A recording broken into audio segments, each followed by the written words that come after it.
1200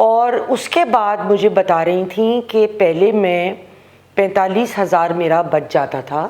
اب کہنے لگی کہ میڈم وہ جو آپ نے فراکیں بھجوائیں اور پیسے ملے تو اس کے بعد میرا کوئی 1.25 لاکھ سے 1.5 لاکھ تنخواہیں دے کر بجلی کا بل نکال کر میرا بچتا ہے.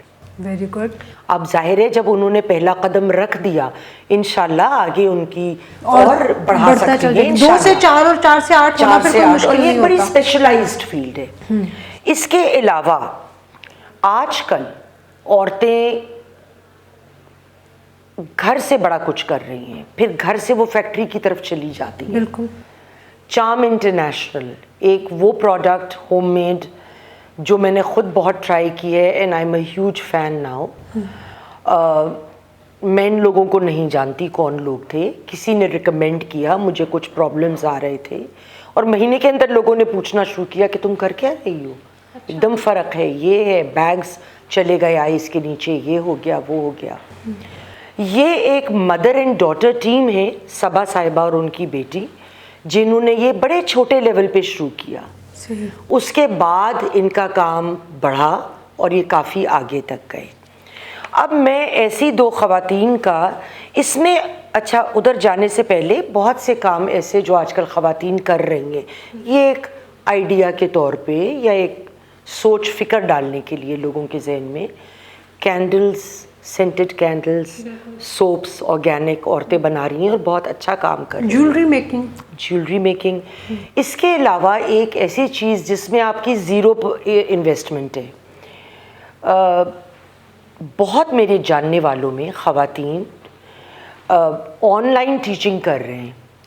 اب جب آپ کا موریشیس کوئی اسٹوڈنٹ بیٹھا ہے یا UK میں بیٹھا ہے, آپ اردو پڑھا رہے ہیں تو ڈالرز میں پیمنٹ ہوتی ہے, تو آپ آرام سے 1 لاکھ 1.5 لاکھ کما لیتے. ایون بہت سی حافظ قرآن جو خواتین ہیں میں نے ان کو دیکھا وہ کہ وہ قرآن پاک پڑھاتی ہیں. بالکل, دیٹس این ایکسلنٹ ایگزامپل کہ وہ یہ بھی دے رہی ہیں. اور باہر جو لوگ ایسی جگہوں پہ ہیں جن کو یہ سوٹ کرتا ہے اور ایسی کوئی مناسب وہاں نہیں مل رہا.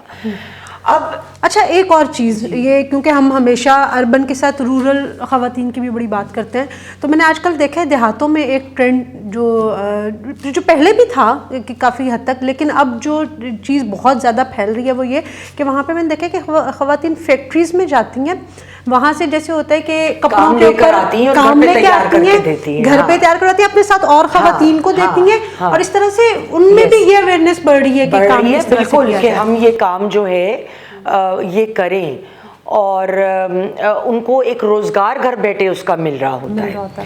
اب میں 2 ادھر ایسی خواتین کا ذکر کروں گی. ابھی تو ہم نے ان لوگوں کو زیادہ دیکھا جو ایک ریلیٹیولی کمزور معاشی لوور مڈل کلاس کہہ لیں یا لوور اس طرح تھے کلاس کہہ لیں. اور میرے لیے میں ان دونوں خواتین کو بہت زیادہ میں نے اپریشیٹ کیا. سب سے پہلے میں نام لینا چاہوں گی ریٹائرڈ کیپٹن ڈاکٹر رقیہ سعید ہاشمی. اچھا, میری بہت اچھی دوست بھی ہیں, آئی ایم ویری آنرڈ. لیکن بالکل میرٹ پہ جب میں ڈھونڈ رہی تھی تو مجھے پہلا نام ادھر رقیہ کا ہی آ رہا تھا.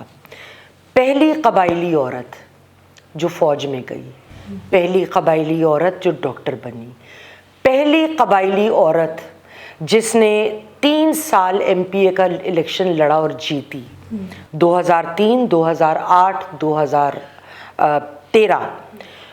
پہلی قبائلی عورت جو فائنانس منسٹر بنی بلوچستان کی, پہلی قبائلی عورت جس نے بہت پاورفل کمیٹیز کو چیئر کیا جس میں local government, industry, agriculture, industries and labour, population, education شامل ہے.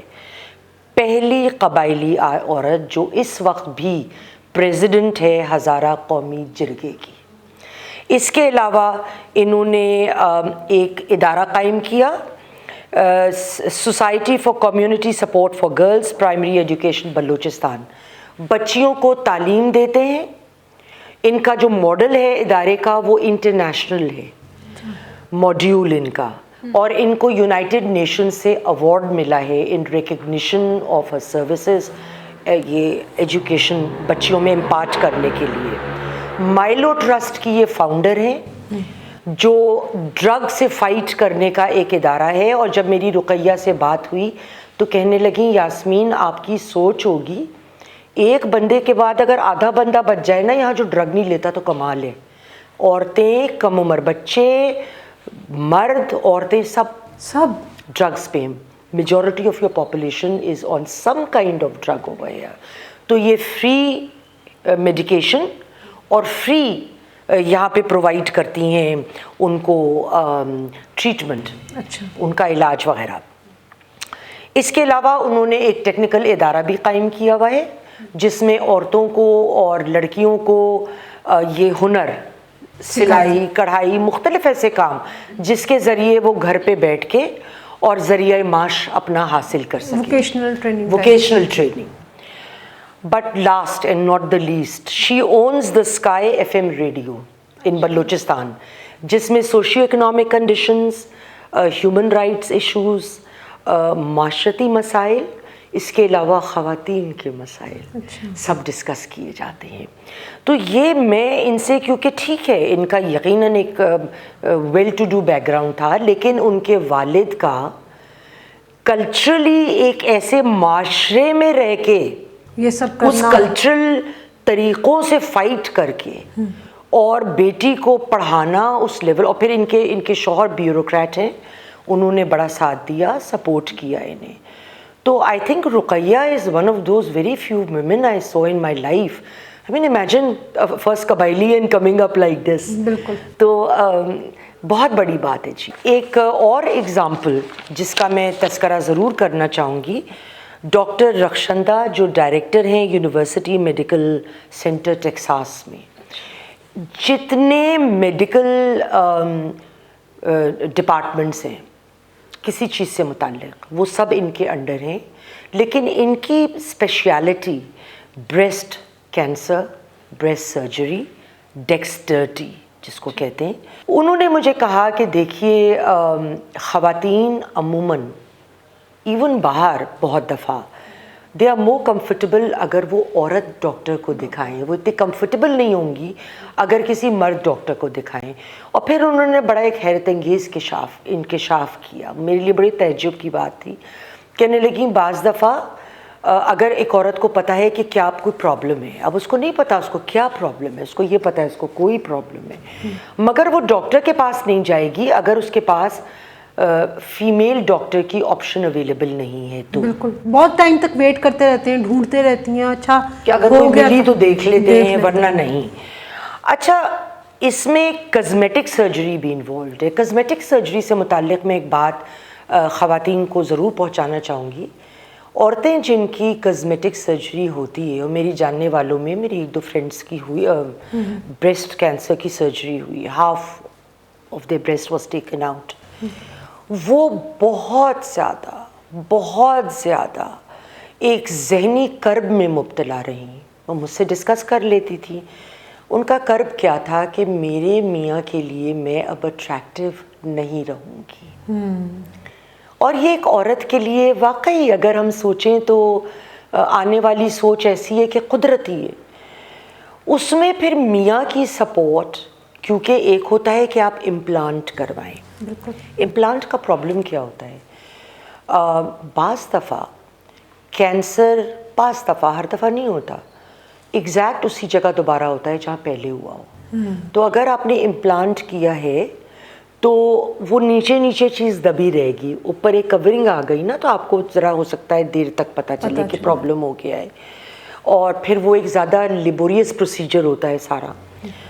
لیکن اگر میاں اس کو یہ حوصلہ دے اور سپورٹ دے کہ بیوی تم تو پہلے بھی پیاری تھی, آج بھی پیاری ہو, بالکل, تو کوئی مسئلہ نہیں ہے. ان کو وہ اس کے فیئرز اس ٹرامے سے نکلنے میں, ٹرامے سے ٹراما, بالکل.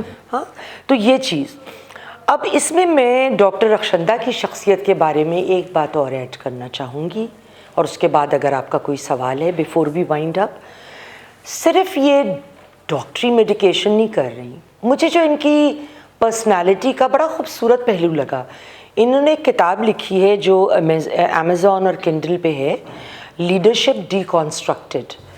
انہوں نے لیڈرشپ اور لیڈرشپ کا رول کس طرح ڈیولپ ہوتا ہے اس میں یہ کیریئر کاؤنسلنگ کورسز بھی کراتی ہیں, اچھا, لیڈرشپ کورسز بھی آن لائن کراتی ہیں, اور ان کی ایک ویب سائٹ بھی ہے جس پہ وہ اپنے آرٹیکلز اور مختلف چیزیں اس ضمن میں. تو مجھے ان کی بڑی ویل راؤنڈڈ پرسنالٹی لگی. ان کا سوچ یہ ہے کہ دیکھیے ہم جیسے لوگ جو ذرا پھر بھی ایک پریویلیجڈ بیک گراؤنڈ سے آتے ہیں, ہمارے لیے تعلیم کا بھی ہمارے پاس پیسے اویلیبل ہوتے ہیں, ہمیں تو نہیں ایفرٹ کرنی ہوتی کہ خود کہیں سے کماؤ اور کرو. But then there are so many people جن کو کریئر کاؤنسلنگ, وہ جینوائنلی کنفیوزڈ ہوتے ہیں کہ ہمیں کیا کرنا چاہیے لائف میں, کس فیلڈ میں جانا چاہیے, کس طرف جانا چاہیے. اگر ہم ڈاکٹر بھی بن رہے ہیں تو کون سی فیلڈ چنیں, کہ اس میں بھی بے حساب فیلڈز اور سب فیلڈز ہیں. تو اور لیڈرشپ ڈیولپمنٹ, تو یہ بہت ساری چیزوں پہ ان کا انٹرسٹ ہے کہ جہاں پہ مین پاور ڈیولپمنٹ کی بات آتی ہے. تو یہ ان کی شخصیت کا بہت خوبصورت ایک پہلو مجھے لگا. تو یہ دو خواتین جو ذرا آپ کہیں کہ ایجوکیشن اور انکم کے حساب سے ذرا ہائر لیول پہ تھیں, لیکن یہ ایسی ضرور خواتین ہیں کہ جو ہمارے لیے اور ہماری ینگر جنریشن کے لیے رول ماڈل ثابت ہو سکتی ہیں. تو جی ناظرین, آپ نے بات سنی یاسمین آفتاب علی صاحبہ کی. انہوں نے بہت بہترین قسم کی ایگزامپلس کے ذریعے آپ کو سمجھایا کہ اگر آپ کچھ کرنا چاہتے ہیں تو بہت سے راستے نکل سکتے ہیں, اور اگر آپ راستہ ڈھونڈنے نکلیں گے تو آپ کو کہیں نہ کہیں آپ منزل تک بھی پہنچ ہی جائیں گے. تو اگر آپ اپنی زندگی میں کچھ کرنا چاہتے ہیں اور اس کے لیے آپ کو کوئی مسائل درپیش ہیں, تو اپنے آس پاس جو ہے وہ آپشنس پہ غور کرنا شروع کریں, تو کوئی نہ کوئی راستہ جو ہے وہ آپ کو آپ کی منزل تک پہنچا ہی دے گا. اس میسج کے ساتھ آج کے ویلاگ سے آپ سے اجازت چاہیں گے. ویڈیو آپ کو پسند آئی ہو تو لائک ضرور کیجیے گا, شیئر کیجیے گا, کمنٹ میں ہمیں اپنی رائے سے ضرور آگاہ کیجیے گا. بلکہ اگر آپ کسی چیز پر مشورہ لینا چاہیے میڈم یاسمین آفتاب علی صاحبہ سے, تو وہ بھی آپ ہمیں لکھ کر بتا سکتے ہیں. انٹل دا نیکسٹ ٹائم, اللہ حافظ.